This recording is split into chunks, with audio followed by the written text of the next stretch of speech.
You now understand how we use the how might we and Crazy Eights exercises to come up with more ideas. It might seem odd that both these exercises are part of the same ideation process. After all, one method is practical and the other is more creative.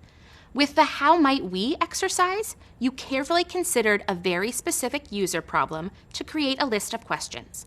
And with the Crazy Eights exercise, you sketched solutions to that problem with no limitations and no thoughts to practicality.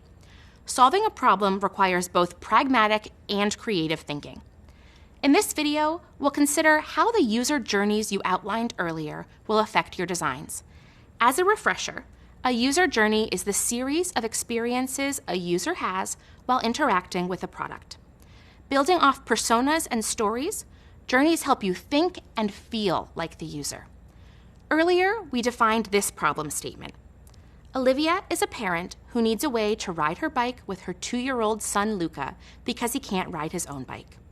But we didn't actually create user personas for Olivia and Luca.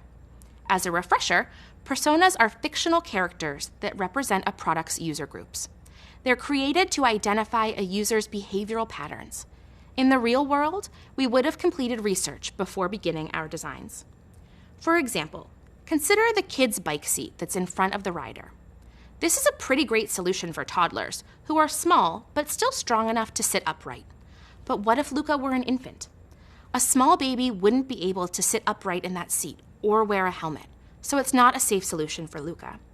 Or if Luca is much bigger but isn't able to ride his own bike because he has special needs or there's too much traffic for a child to ride alone, that seat arrangement won't work either. It's okay if a specific design doesn't work for everyone who shares Olivia's problem of needing a safe bike seat for her child.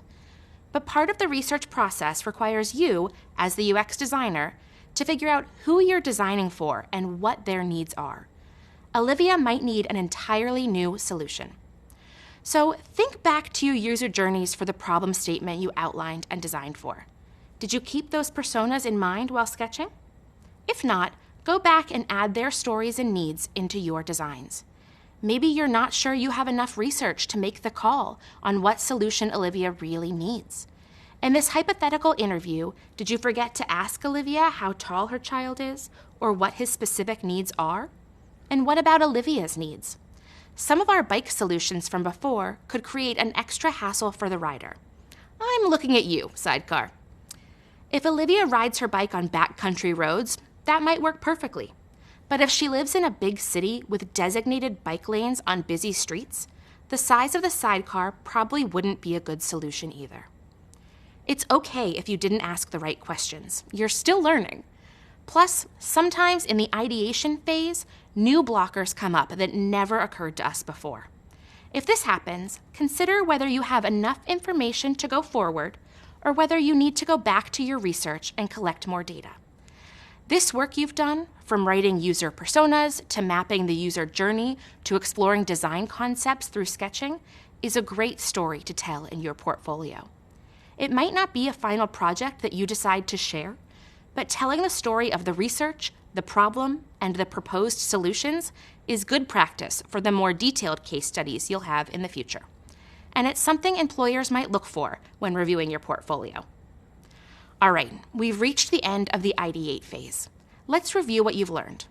Understanding design ideation, conducting competitive audits, brainstorming approaches like how might we and Crazy Eights, and determining if we need additional research. See you soon.